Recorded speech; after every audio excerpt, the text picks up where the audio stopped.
Christ is a love. I want to apologize.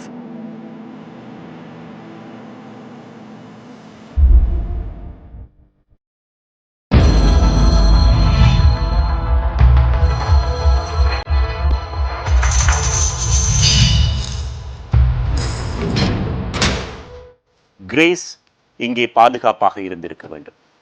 கிரேஸினுடைய குடும்பத்திற்கு பகிரங்கமாக நான் மன்னிப்பு கோருகிறேன் அவரினுடைய இழப்பிற்காக என்று நியூசிலாந்தினுடைய பிரதமர் ஜெசிந்தா அவர்கள் பகிரங்கமாகவே மக்கள் மத்தியில் மன்னிப்பு கோரிய சம்பவம் தான் நியூசிலாந்து மக்கள் அத்தனை பேரையும் உலுக்கிய Tinder killer case. Your daughter should have been safe here, and she wasn't, and I'm sorry for that.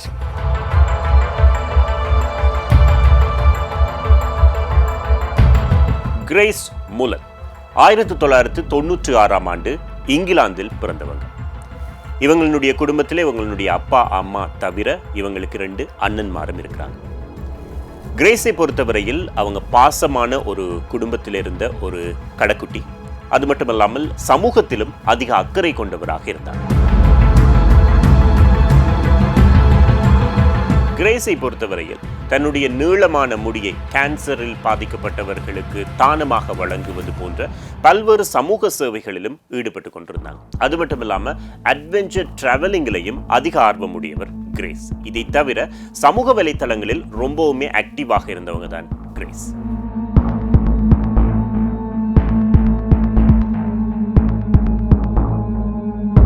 தன்னுடைய கிராஜுவேஷனுக்கு பிறகு உடனடியாக வேலைக்கு போகாம கொஞ்சம் ஒரு இடைவெளி எடுத்து உலகம் முழுக்க சுற்றி பார்க்கணும் என்ற ஆசையில உலகத்தை சுற்றுவதற்கு தயாரானாங்க கிரேஸ். உலகத்துல எந்த இடத்துக்கு போனாலும் அந்த இடத்துல இருந்து நிறைய போட்டோஸ் எடுத்து தன்னுடைய சமூக வலைத்தளங்கள்ல பகிர்ந்து, அது மட்டும் இல்லாமல் தான் எங்க போறேன் என்ன செய்யறேன் எல்லா விஷயங்களையும் தன்னுடைய குடும்பத்தோட பகிர்ந்து கொண்டே இருந்தாங்க கிரேஸ்.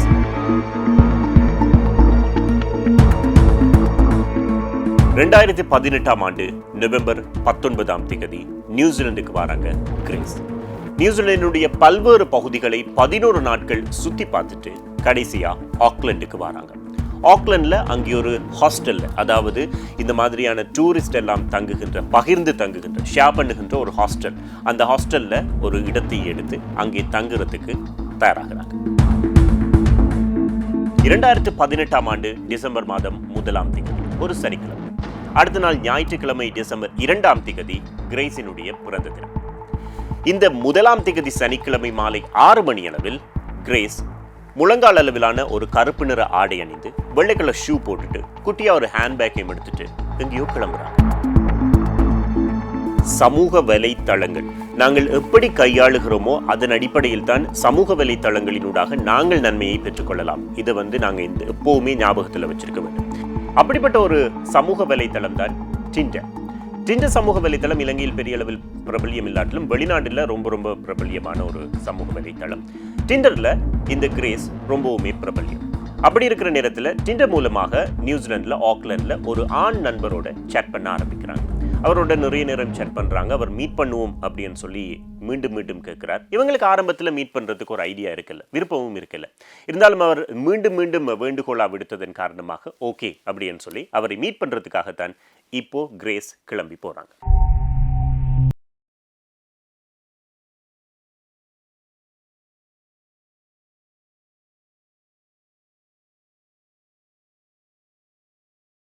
அங்க இருக்கக்கூடிய ஒரு பிரபல்யமான பார் அண்ட் ரெஸ்டாரண்ட்ல மீட் பண்றாங்க கிரேஸ். மீட் பண்ற நேரத்துல இவர் ஒரு ஆயில் மேனேஜர், நான் இப்படி ஒருத்தர் மீட் பண்றேன் அப்படின்னு சொல்லி கிரேஸ் தன்னுடைய ஃப்ரெண்டுக்கு ஒரு மெசேஜ் கூட அனுப்புறாங்க.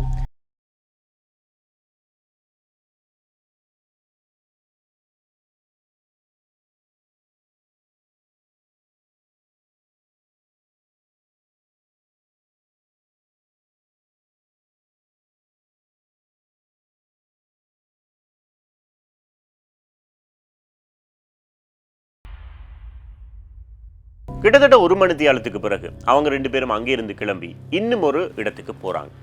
அங்கேயும் போயிட்டு மது இருந்துறாங்க. அவங்க 2 பேருமே மது அருந்திட்டு இருக்கிற நேரத்தில் திடீரென்று கிரேஸ் எழும்பி அங்கே இருக்கக்கூடிய ஒரு வாஷ்ரூமுக்கு போகிறாங்க. அவங்க போன அந்த கேப்பில் அந்த ஆண் நண்பர் இவங்களுடைய ஹேண்ட்பேக் எடுத்து அதுக்குள்ளே ஏதோ தேடிட்டு அவங்க வர்றதுக்கு முதல்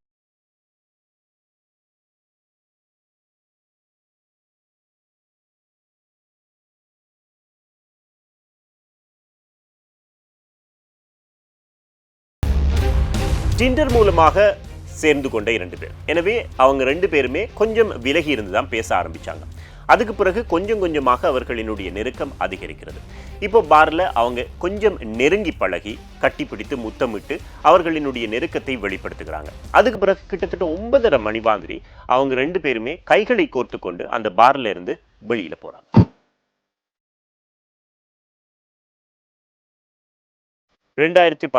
டிசம்பர் 2 சண்டே அன்றைக்கு கிரேஸுக்கு 22வது பிறந்தநாள்.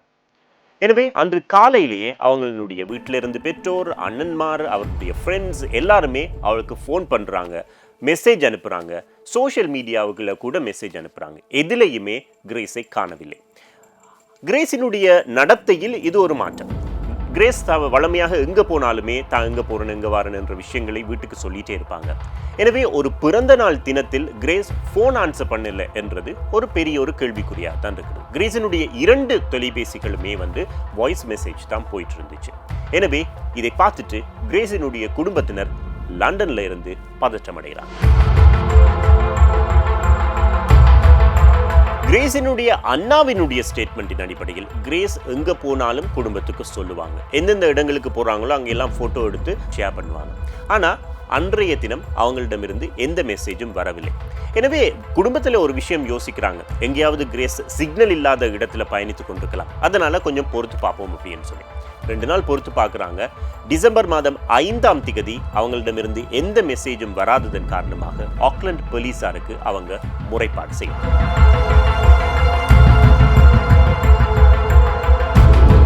உடனடியாக ஆக்லண்ட் போலீசார் கிரேஸ் இருந்த ஹாஸ்டலுக்கு போறாங்க.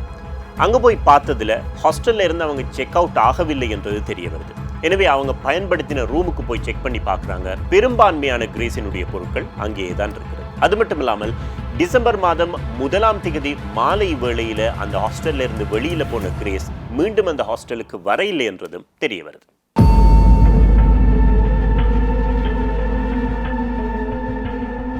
முதல்ல போலீசாருக்கு பெரிய லெவலில் சந்தேகம் வரல. கிரேஸ் யாராவது ஃப்ரெண்டிட வீட்டுக்கு போயிருக்கலாம், அந்த ஃப்ரெண்டிட வீட்டில் இருந்து வீட்டுக்கு சொல்ல மறந்திருக்கலாம், இப்படி தான் முதல்ல யோசிச்சாங்க. இருந்தாலும் ஒரு கம்ப்ளைண்ட் வந்திருக்கு இல்லையா, அதனால அதை ஆராய வேண்டும். ஆக்லண்ட் போலீசார் அவங்க எங்க போயிருக்கிறாங்க அப்படின்றத ஆராய ஆரம்பிக்கிறாங்க. ஆக்லண்டை பொறுத்தவரையில் நிறைய சிசிடிவி கேமரா எல்லா இடமும் இருப்பதன் காரணமாக அவரை எங்க போனாங்க அப்படின்றத தேடி பிடிக்கிறது பெரிய பிரச்சனை கிடையாது. இருந்தாலும் நிறைய சிசிடிவி கேமராஸை அலசி ஆராய வேண்டியிருக்கிறதால அவங்க கொஞ்சம் டைம் எடுத்தாங்க. இருந்தாலும் அவங்க எங்க போனாங்கன்றதை ட்ரேஸ் பண்ண ஆரம்பிச்சாங்க. போலீசார் தேடி பார்த்ததுல அன்றைக்கு ஈவினிங் அவங்க யாரோ ஒரு தெரியாத நபரை சந்திச்சிருக்கிறாங்க. அவங்க சந்திச்ச நேரம் ஒரு ஃபோட்டோ ஒன்றை ப்ரொஃபைல் ஃபோட்டோவாக ஃபேஸ்புக்கில் அப்லோட் பண்ணியிருக்காங்க.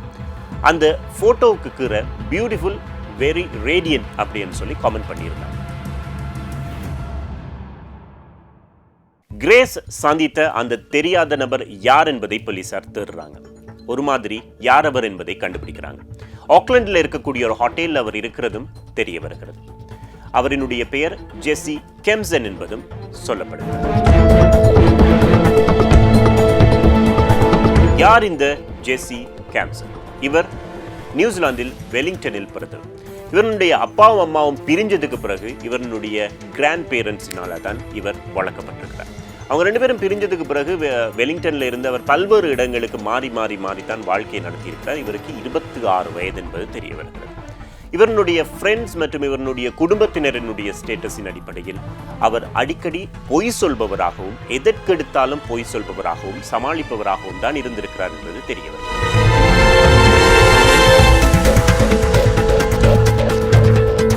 இவர் எவ்வளவு பெரிய பொய்யாளி அப்படின்னு சொல்லி பார்த்தா, நிறைய நண்பர்களிடம் தான் வேலை செய்கிற இடத்துல குடும்பத்தாரிடம் கூட ஒரு பெரிய பொய் ஒன்றை சொல்லியிருக்கிறார். தான் கேன்சரால் பாதிக்கப்பட்டிருக்கிறதாகவும் அதனால இறந்து கொண்டிருக்கிறதாகவும் சொல்லி நிறைய பரிதாப உணர்வை ஏற்படுத்துறதுக்கு முயற்சி முயற்சி செய்திருக்கிறார். இவருடைய பொய்கள் இவர் வேலை செய்த இடங்களில் தெரிய வந்து இவர் வேலையை விட்டுவிட தூக்கி எறியப்பட்டார். இப்படியே அவர் இறுதியாக இருந்த வீட்டு ஓனருக்கு ஹவுஸ் ரெண்ட் பே பண்றதுக்காக ஒரு பொய்யை சொல்லியிருக்கிறார். தான் வந்து ப்ரொஃபஷனல் சாஃப்ட்பால் பிளேயர் என்றும் நியூசிலாந்தினுடைய சாஃப்ட்பால் அசோசியேஷனில் தனக்கு இடம் கிடைத்திருக்கிறதாகவும் அவர்களிடமிருந்து தனக்கு பணம் வர வேண்டி இருக்கிறதாகவும் பணம் வந்தவுடன் தன்னுடைய ரெண்டை பே பண்ணுறதாகவும் கூட சொல்லியிருக்கிறார். பொறுத்து பார்த்து அந்த ஹவுஸ் ஓனர் கடைசியாக நேரடியாக நியூசிலாந்தினுடைய சாஃப்ட்பால் அசோசியேஷனுக்கு கூட கால் பண்ணி கேட்குற நேரத்தில் இவர் சொன்னது பொய் என்று தெரிய வருகிறது. இப்படி போகிற இடங்கள்ல எல்லாம் வாய்க்கு வந்த மாதிரி பொய் சொல்றதுல இவர் பெரிய விண்ணனா இருந்திருக்கிறார். கிரேஸ் காணாமல் போன டிசம்பர் மாதம் 5ஆம் திகதியிலிருந்து போலீசார் விசாரணைகளை ஆரம்பிக்கிறாங்க. அப்போதான் ஜெஸ்ஸி பற்றி தெரிய வருகிறது. ஜெஸ்ஸியை கூப்பிடுறாங்க. ஆரம்ப கட்ட விசாரணைகள் அவரிடம் மேற்கொள்ளப்படுகிறது. ஜெஸ்ஸியினுடைய தகவலின் அடிப்படையில் கிரேஸை தான் டிண்டர் மூலமாக சந்தித்ததாகவும் டிண்டர்ல 2 பேரும் சாட் பண்ணினதாகவும் 2 பேருமே டேட்டிங் போறதுக்கு ஒப்புக்கொண்டதாகவும் அதன் பின்பு 2 பேரும் ஒரு பார் அண்ட் ரெஸ்டாரண்ட்ல சந்தித்ததா சொல்றாங்க. அங்க கொஞ்ச நேரம் இருந்துட்டு அதுக்கு பிறகு இன்னும் ஒரு பாருக்கு போறாங்க. அங்க 2 பேருமே மது அறிந்ததன் பின்னாக 2 பேரும் பார்ல இருந்து வெளியில வந்து வீதியில 2 பேரும் வெவ்வேறு திசைகள்ல பிரிந்து போனதாக ஜெஸ்ஸி தன்னுடைய ஸ்டேட்மெண்ட்ல சொல்றாங்க. Yeah, that's us. Tell me. Yeah. So she's going that way and I'm going across the street. ஜெஸ்ஸி போலீசாரிடம் இந்த விஷயம் தொடர்பாக தான் அரெஸ்ட் பண்ணப்பட்டிருக்கிறேனா அப்படின்னு சொல்லி கேட்கிறார். அதுக்கு போலீசார் இல்லை என்று சொல்றாங்க. இருந்தாலும் போலீசாரினுடைய ஒரு சின்ன சந்தேகம் அவர் மீது இருக்கிறது. எனவே அவரிடமிருந்து மேலும் தகவல்களை பெற்றுக்கொள்ளலாம் அப்படின்ற நிலையில அவரை தூண்டுறதுக்காக அவரிடமிருந்து டிஎன்ஏ பரிசோதனை ஒன்றையும் கேட்கிறாங்க.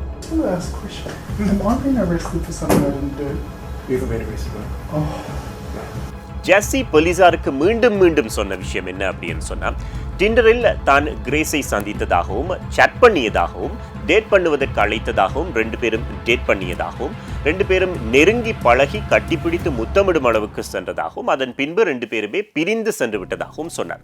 டிசம்பர் மாதம் 2ஆம் திகதி தான் டிண்டரில் அவரை தொடர்பு கொள்ள முயற்சித்த பொழுது அவர் தன்னை அன்மேட்ச் பண்ணி இருந்ததாகவும் அதன் பின்பு தான் கிரேஸை தொடர்பு கொள்ள முயற்சித்தும் முடியாமல் போனதாகவும் குறிப்பிட்டார்.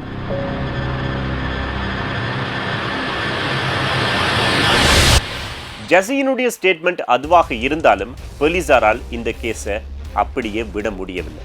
ஏனென்றால் கிரேஸ் எங்கேன்னு தெரியாது. கிரேஸை தேடி பிடிக்க வேண்டிய கட்டாயம் போலீசாருக்கு இருந்தது. அதனால அவங்க அந்த பகுதியில் இருந்த சிசிடிவி கேமரா ஃபுட்டேஜ் எல்லாவற்றையுமே தேடினாங்க. கிட்டத்தட்ட 6 டெராபைட் ஃபுட்டேஜை அவங்க அலசி ஆராய்ஞ்சாங்க. இதன் மூலமா போலீசாருக்கு திடுக்கிடும் சில தகவல்கள் கிடைக்கும். இந்த சிசிடிவி கேமரா ஃபுட்டேஜின் அடிப்படையில் அவர்களினுடைய அந்த தேடுதலின் அடிப்படையில் கிரேஸ் டிசம்பர் மாதம் 1ஆம் திகதி மாலை 6 மணி அளவில் தன்னுடைய ஹாஸ்டல்ல இருந்து வெளிக்கிட்டு கருப்பு நிற ஷார்ட் ஸ்கர்ட்டும் ஒயிட் கலர் ஷூவும் போட்டு ஒரு சின்ன ஹேண்ட்பேக்கோட ஒரு பாருக்கு போகிறாங்க. பாரில் ஜெஸ்ஸியை மீட் பண்ணுறாங்க. அங்கே 2 பேருமே கதைச்சிட்டு இருக்கிறாங்க. அதுக்கு பிறகு இன்னும் ஒரு பாருக்கு போகிறாங்க. அங்கே போயிருக்கிற நேரத்தில் கிரேஸ் தன்னுடைய ஹேண்ட்பேக்கை வச்சுட்டு வாஷ்ரூமுக்கு போகிறாங்க. அவங்க வாஷ்ரூம் போன நேரத்தில் ஜெஸ்ஸி அந்த ஹேண்ட்பேக்கில் ஏதோ ஒன்று தேடுறார். அவங்க வாரத்துக்கு இடையில் அதை அதே இடத்துல வச்சிடுறார். அதுக்கு பிறகு கிரேஸ் வராங்க. 2 பேரும் ரொம்ப நெருக்கமாக இருக்கிறாங்க. அதன் பின்பாக ஜெஸ்ஸியும் கிரேஸும் அந்த பாரை விட்டு வெளியேறி கை கோர்த்துட்டு வராங்க. இந்த தகவல்கள் எல்லாமே ஜெஸ்ஸி போலீசாருக்கு சொன்ன தகவல்களோடு மிகவும் அச்சுட்டாக ஒத்துப்போனது. ஆனால் அதற்கு பிறகு இருந்த ஃபுட்டேஜ் பார்க்கின்ற நேரத்தில் சிசிடிவி கேமராவினுடைய விஷுவல்ஸை பார்க்கின்ற நேரத்தில் போலீசாருக்கு மிகப்பெரிய க்ளூ ஒன்று கிடைக்கும்.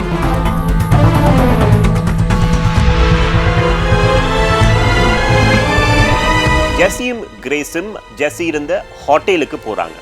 அதன் பின்பு அவர்கள் 2 பேருமே லிஃப்டில் ஏறி மேலே போறதுக்கான ஃபுட்டேஜ் கிடைக்கிறது. அவர்கள் ஜெஸ்ஸியினுடைய ரூமுக்கு போயிருக்க வேண்டும்.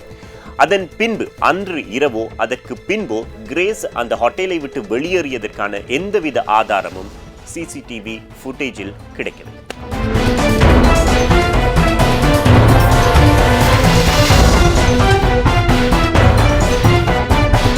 ஆனால் அடுத்த நாள் காலை டிசம்பர் மாதம் 2ஆம் திகதி கிரேஸினுடைய பிறந்த நாள் தினத்தன்று காலை வேளையில் ஜெஸ்ஸி தான் தங்கியிருந்த ஹோட்டலை விட்டு தனியே வெளியேறிய ஃபுட்டேஜ் கிடைக்கும்.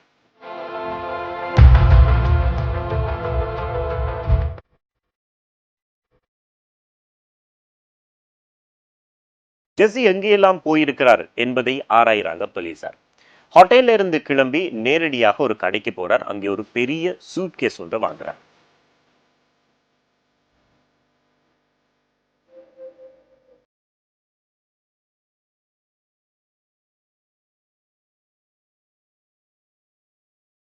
அதுக்கு பிறகு இந்த துப்புரவு செய்கின்ற பொருட்களை எல்லாம் ஒரு இடத்துல போயிட்டு கொள்வனவு செய்கிறார். அதன் பின்பாக அன்று பகல் வேளையில் அவர் டாக்ஸி ஒன்றில் இன்னும் ஒரு இடத்திற்கு சென்று ரெண்ட் கார், அதாவது கார் ரெண்ட்டுக்கு கொடுக்கிற ஒரு நிறுவனத்தில் போயிட்டு சிவப்பு கலர் கார் ஒன்றை ரெண்ட் எடுக்கிறார். ரெண்ட் எடுத்ததன் பின்பாக அன்றைய தினம், அதாவது டிசம்பர் 2ஆம் தேதி தான் டேட் பண்ண இருந்த டிண்டர் மூலமாக சாட் பண்ணி டேட் பண்ண இருந்த இன்னும் ஒரு பெண்ணை சந்திக்கிறார்.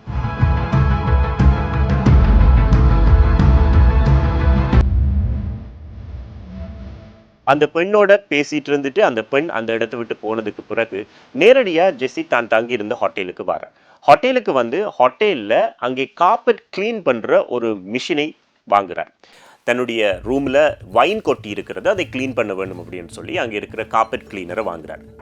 வாங்கிட்டு தன்னுடைய ரூமுக்கு போனவர் கொஞ்ச நேரத்துக்கு பிறகு அந்த ரூம்ல இருந்து, மாலை வேளை மாதிரி, தன்னுடைய ரூம்ல இருந்து 2 பெரிய சூட்கேஸை அங்கே ஹோட்டலில் இருக்கக்கூடிய சூட்கேஸ் கொண்டு போகிற ட்ராலியை வச்சு தள்ளிட்டு கீழே வர.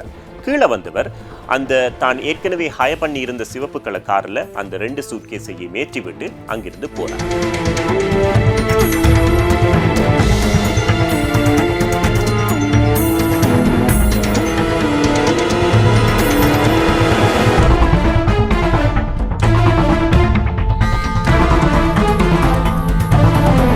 அங்கே இருந்து போனவர் வேற எந்த சிசிடிவிலையும் மாட்டல. ஆனா அடுத்த நாள் காலம் டிசம்பர் மாதம் 3ஆம் தேதி அங்கே இருக்கக்கூடிய ஒரு கடைக்கு சென்று ஷவல் ஒன்றை கொள்வனவு செய்கின்ற நேரத்தில் மீண்டும் சிசிடிவி கேமராக்களுக்குள் சிக்குகிறார். அங்கிருந்து போய் அதன் பின்பாக கிட்டத்தட்ட 2 மணி நேரத்துக்கு பிறகு அவர் ரெண்ட்டுக்கு எடுத்த காரை ஒரு கார் வாஷ் நிறுவனத்துக்கு கொண்டு போயிட்டு காரை கிளீன் பண்றார். கிளீன் பண்ணதன் பின்பாக எங்கே அவர் ரெண்ட்டுக்கு எடுத்தாரோ அங்கேயே கொண்டு போய் அந்த காரை கொடுத்துடுறார்.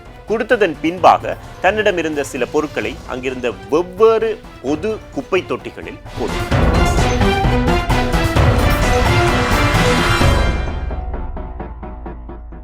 டிசம்பர் மாதம் 5ஆம் தேதி இந்த கிரேஸ் காணாமல் போன சம்பவம் தொடர்பாக விசாரிக்கிறதுக்காக போலீசார் ஜெஸ்ஸி தங்கியிருந்த ஹோட்டலுக்கு வராங்க. அவங்க ஜெஸ்ஸிக்காக வெயிட் பண்ணிட்டு இருந்த நேரத்தில் ஜெஸ்ஸி அந்த ஹோட்டலுக்கு வரார். போலீசாரை கண்ட உடனே அவர்களை காணாத மாதிரி திரும்பி வேறு பக்கமாக போறார்.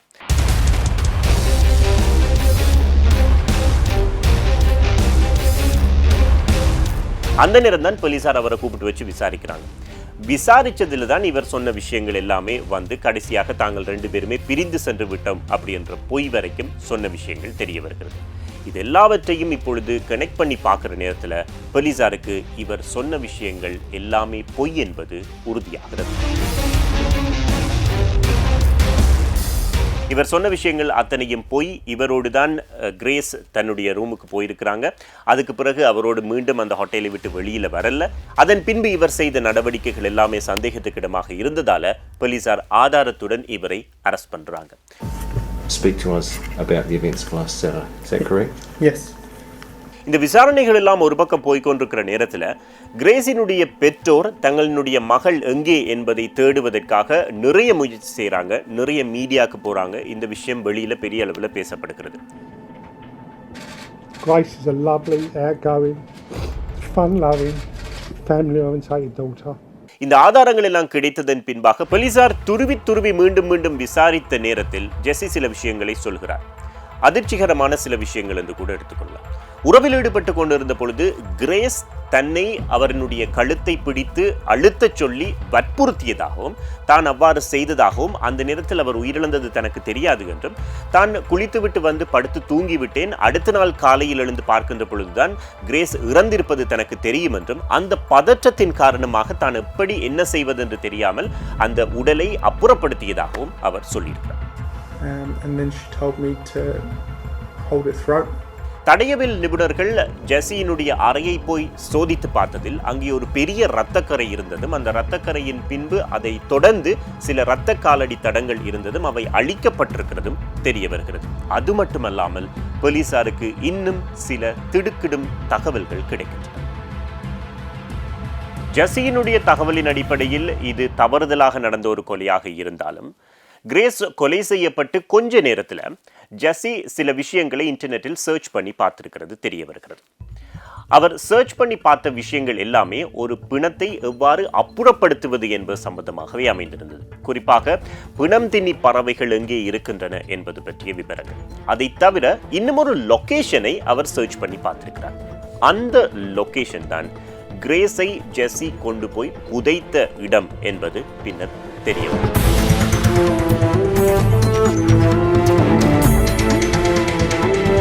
இதெல்லாம் சரி, இதெல்லாம் ஒரு பதற்றத்தில் மேற்கொள்ளப்பட்ட விஷயம். தவறுதலாக இறந்து விட்டார், எனவே அந்த உடலை அப்புறப்படுத்துவதற்காக இவர் இவ்வளவு முயற்சி செய்தார் என்று எடுத்துக்கொண்டாலும் கூட கிரேஸ் உயிரிழந்து அந்த அறையில் இருக்கிற நேரத்தில் அவர் சில பான் வீடியோஸை பார்த்திருக்கிறதும் அந்த தடயவியலில் தெரிகிறது. எனவே அவர் பதற்றத்தில் இருந்திருக்க வாய்ப்பு கிடையாது.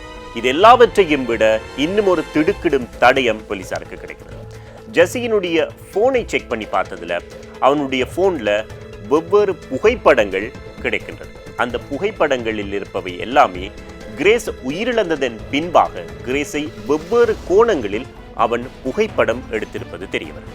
இதே நேரம் நாங்க ஆரம்பத்தில் சொன்னோம் இல்லையா, அன்றைய தினத்தில் அவர் டேட் பண்ண இருந்த ஒரு பெண்ணை சந்தித்தார்ன்னு சொல்லி, அந்த பெண் கொடுத்த வாக்குமூலத்தின் அடிப்படையில் தன்னோடு அவர் பேசுகின்ற பொழுது கொஞ்சம் வித்தியாசமாக பேசியதாகவும், குறிப்பாக இந்த உடல்களை புதைக்கிறது சம்பந்தமாகவும் வித்தியாசமான சில கோணத்தில் பேசியதன் காரணமாக தனக்கு அது பிடிக்கவில்லை என்றும் அதன் காரணத்தினால் தான் அந்த டேட்டை கேன்சல் செய்துவிட்டு அந்த இடத்திலிருந்து சென்றதாகவும் கூட அவர் வாக்குமூலம் அளித்திருக்கிறார்.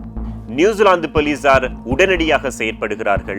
உடனடியாக ஜெஸ்ஸிக்கு இவர் செய்த இந்த கொடூர சம்பவத்திற்காக 17 வருடங்கள் பரோலில் வெளிவர முடியாத அளவு சிறை தண்டனை விதிக்கப்படுகிறது. அதற்கு பிறகு பலமுறை அவர் மேன்முறையீடு செய்தும் அவருடைய மேன்முறையீடுகள் அத்தனையும் நிராகரிக்கப்படுகின்றன. குறிப்பிட்ட ஜெஸ்ஸி பற்றிய தகவல்கள் வெளிவர ஆரம்பிக்கிறது மீடியாவில். இவருடைய மறைக்கப்பட்ட இந்த புகைப்படத்தை பார்த்து இன்னும் 2 பெண்கள் இவர் மீது கேஸ் ஃபைல் பண்றாங்க. அதில் ஒருவர் இவரினுடைய முன்னாள் துணைவி. அவர் சொன்ன விஷயங்கள், அதாவது ஜெஸ்ஸி தன்னை உடல் ரீதியாகவும் பொருளாதார ரீதியாகவும் துன்புறுத்தியதாக சொல்கிறார். தன்னுடைய கழுத்தில் கத்தியை வைத்து மிரட்டுவது, அதே வேளையில் தன்னுடைய பேங்க்ல இருந்து $10,000 வந்து அவர் கொள்ளையிட்டது தொடர்பாகவும் மொத்தமாக 8 முறைப்பாடுகள் இவர் மீது அவர் வைக்கிறார். எனவே இந்த முறைப்பாடுகள் நிரூபிக்கப்படுகின்றன. மேலதிகமாக 7.5 வருட கால சிறை தண்டனை ஜெஸ்ஸிக்கு வழங்கப்படுகிறது. இன்னும் ஒரு பிரிட்டிஷ் பெண் இவர் மீது புகார் கொடுக்கிறார். அவருடைய புகாரின் அடிப்படையில் தன்னுடைய குடும்பத்தை கொன்று விடுவேன் என்று மிரட்டி தன்னோடு இவர் உறவு கொண்டதாக சொல்கிறார். எனவே அதுவும் நிரூபிக்கப்படுவதன் காரணமாக மேலதிகமாக 3.5 வருடங்கள் இவருக்கு கடுங்காவல் தண்டனை விதிக்கப்படுகிறது. இவ்வாறான கொடூர கொலை செய்த ஜெஸ்ஸிக்கு 17 வருடங்கள் பிளஸ் இவரினுடைய ஏனைய குற்றச்சாட்டுகளுக்கு 11 வருடங்கள் என்று மொத்தம் 28 வருடங்கள் சிறை தண்டனை விதிக்கப்பட்டிருக்கிறது. இன்றும் நியூசிலாந்தில் ஜெஸ்ஸி சிறையில் இருக்கிறார். இவருடைய கொடூர செயலுக்காக நியூசிலாந்தினுடைய பிரதமர் கூட பகிரங்கமாக இந்த மாதிரியான ஒரு செயல் நியூசிலாந்தில் நடைபெற்றதற்காக மன்னிப்பு கோரியிருக்கிறார். Your daughter should have been safe here and she wasn't, and I'm sorry for that.